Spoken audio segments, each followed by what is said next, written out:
नमस्कार, ये आकाशवाणी पटना है। अब आप संजीव कुमार वर्मा से प्रादेशिक समाचार सुनिए। पहले मुख्य समाचार। नाबार्ड सर्वेक्षण के अनुसार वर्ष 2016-17 से वर्ष 2021-22 के बीच ग्रामीण परिवारों की औसत मासिक आय 57% से अधिक बढ़ी।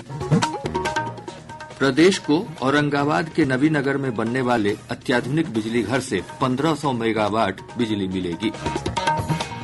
पटना जीपीओ में विदेश डाकघर खुलेगा। अंतर्राष्ट्रीय व्यापार और पार्सल भेजना होगा आसान। और नवरात्रि के 9वें दिन आज देवी दुर्गा के सिद्धिदात्री स्वरूप की हो रही है पूजा अर्चना। सुबह से ही शक्तिपीठों, मंदिरों और पूजा पंडालों में श्रद्धालुओं की भारी भीड़। अब समाचार विस्तार से। ग्रामीण परिवारों की औसत मासिक आय में वर्ष 2016-17 की तुलना में 2021-22 में 57% से अधिक की वृद्धि हुई है। एक रिपोर्ट।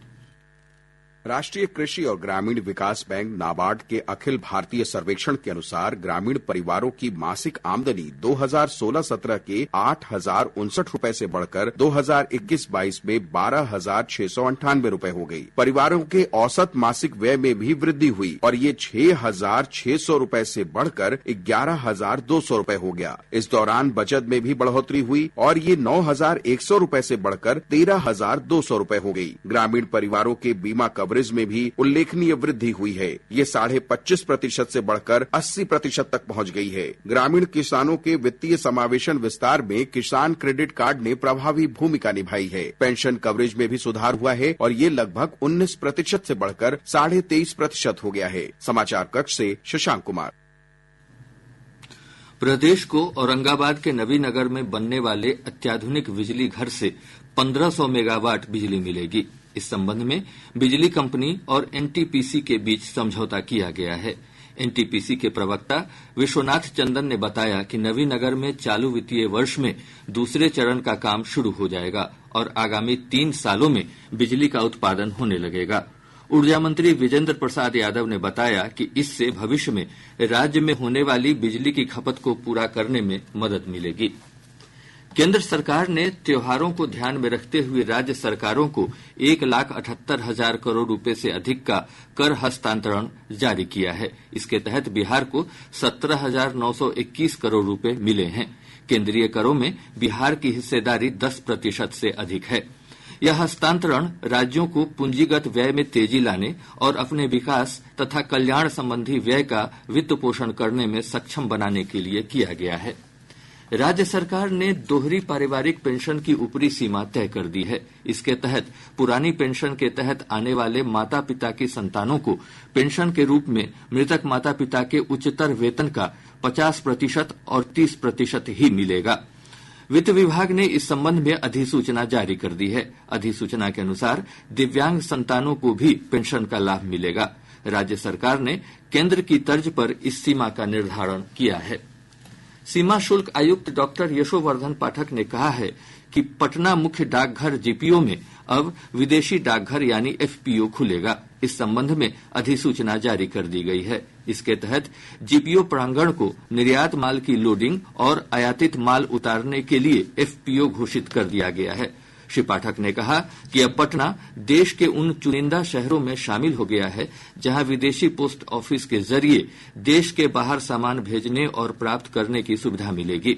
उन्होंने कहा कि इससे पहले पटना में कस्टम क्लियरेंस की सुविधा नहीं होने के कारण सामान को कोलकाता के जरिए विदेश भेजना पड़ता था। श्री पाठक ने बताया कि एफपीओ से बिहार के लिए अंतर्राष्ट्रीय व्यापार और पार्सल भेजना आसान हो जाएगा।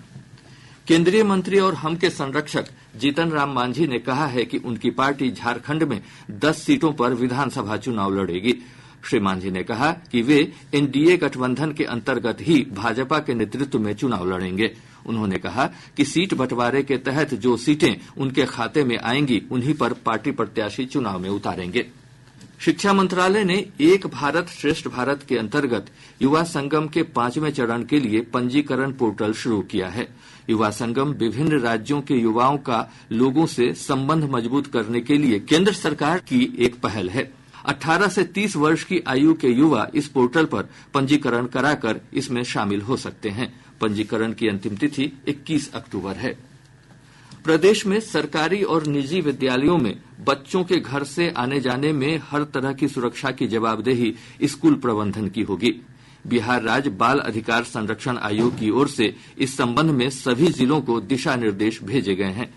राष्ट्रीय बाल अधिकार संरक्षण आयोग के अध्यक्ष प्रियंक कानूनगो के निर्देश के बाद राज्य बाल अधिकार संरक्षण आयोग ने इस संबंध में दिशा निर्देश जारी किया है। इसके अनुसार बच्चों के स्वास्थ्य के साथ सामाजिक और भावनात्मक सुरक्षा का जिम्मा भी स्कूल का ही होगा। आयोग ने इस संबंध में हर विद्यालय को अपनी वेबसाइट पर सूचनाएं अपलोड करने का निर्देश दिया है। साहित्य में 2024 का नोबेल पुरस्कार दक्षिण कोरियाई लेखिका हान कांग को देने की घोषणा की गई है। सुश्री कांग को गहन काव्यात्मक गद्य के लिए सम्मानित किया गया है। सुश्री हान कांग को उनके उपन्यास द वेजिटेरियन के लिए जाना जाता है। वह यह पुरस्कार जीतने वाली पहली दक्षिण कोरियाई लेखिका हैं। सुश्री कांग के लेखन की शुरुआत 1993 में लिटरेचर एंड सोसाइटी पत्रिका में उनकी कई कविताओं के प्रकाशन के साथ हुई थी। प्रादेशिक समाचार आप आकाशवाणी पटना से सुन रहे हैं। ताजा समाचारों के लिए आप हमारे एक्स हैंडल AIRnews_पटना पर जा सकते हैं।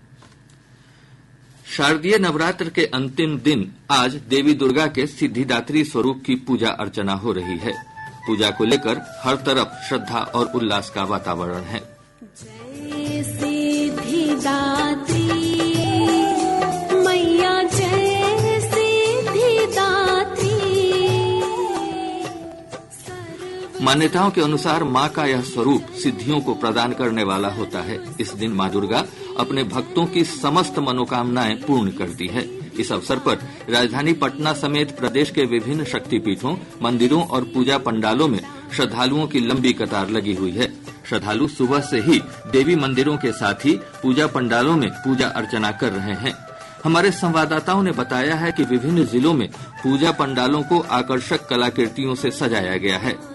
पटना में पंडालों को तिरुपति मंदिर, पशुपतिनाथ मंदिर और स्वामी नारायण मंदिर की तर्ज पर सुसज्जित किया गया है। सीतामढ़ी जिले के पुरौना में इसरो की मिसाइल, बेगूसराय के बखरी में केदारनाथ धाम और हाजीपुर के डाकबंगला चौराहे पर बद्रीनाथ मंदिर और सराय बाजार में बेल्लूर मठ की तर्ज पर बनाए गए पूजा पंडाल लोगों को आकर्षित कर रहे हैं। अन्य जिलों में भी देश विदेश के ऐतिहासिक स्थलों और स्मारकों के आधार पर पूजा पंडाल निर्मित किए गए हैं। इन्हें देखने और माता के दर्शन के लिए राजधानी पटना समेत विभिन्न स्थानों पर देर रात तक लोगों की भीड़ उमड़ती रही।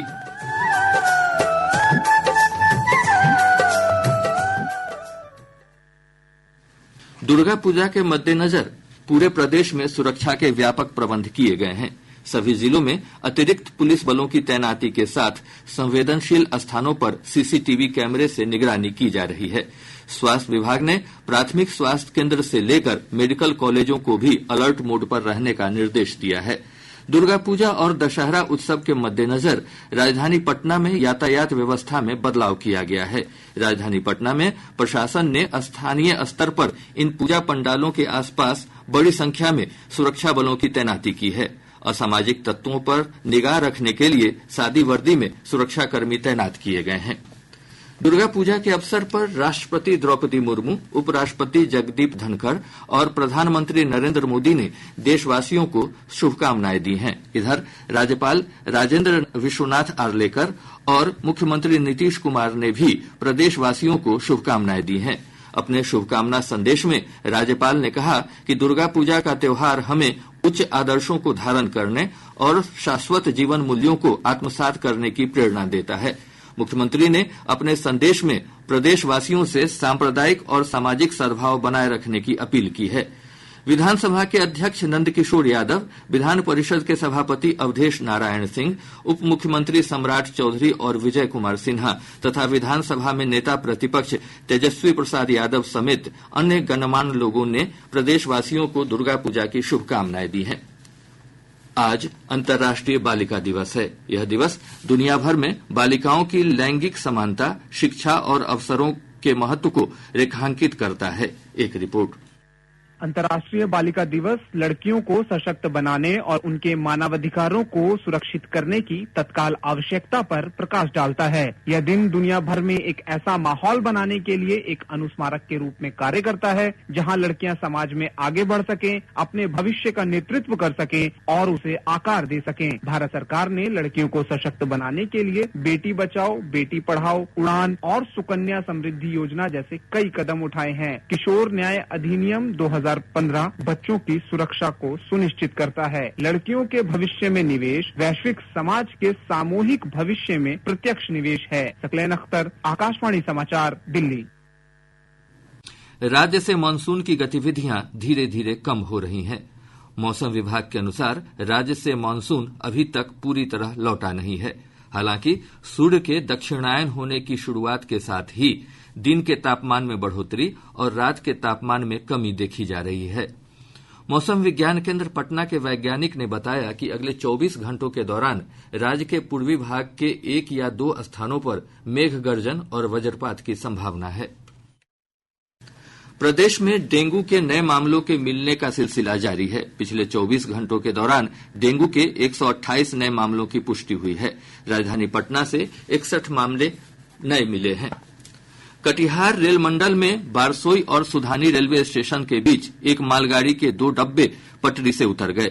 इस हादसे में किसी के हताहत होने की खबर नहीं है। हालांकि इससे कटिहार न्यू जलपाईगुड़ी रेलखंड के डाउन लाइन पर ट्रेन परिचालन बाधित हुआ है। अब पटना से प्रकाशित प्रमुख समाचार पत्रों की सुर्खियां। आज के सभी समाचार पत्रों ने अलग अलग खबरों को अपनी प्रमुख सुर्खी बनाया है।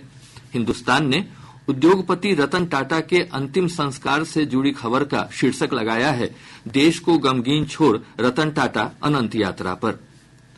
दैनिक जागरण का शीर्षक है, पहले चरण में 2 लाख शहरी आवास दिसंबर तक पूरे हो जाएंगे।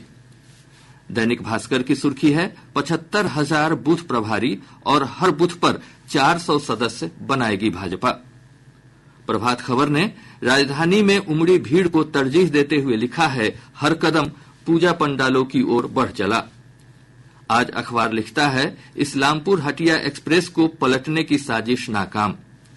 राष्ट्रीय सहारा ने मुख्यमंत्री नीतीश कुमार के हवाले से लिखा है, दिवाली से पहले किसानों को करें फसल क्षति का भुगतान। और अब अंत में मुख्य समाचार।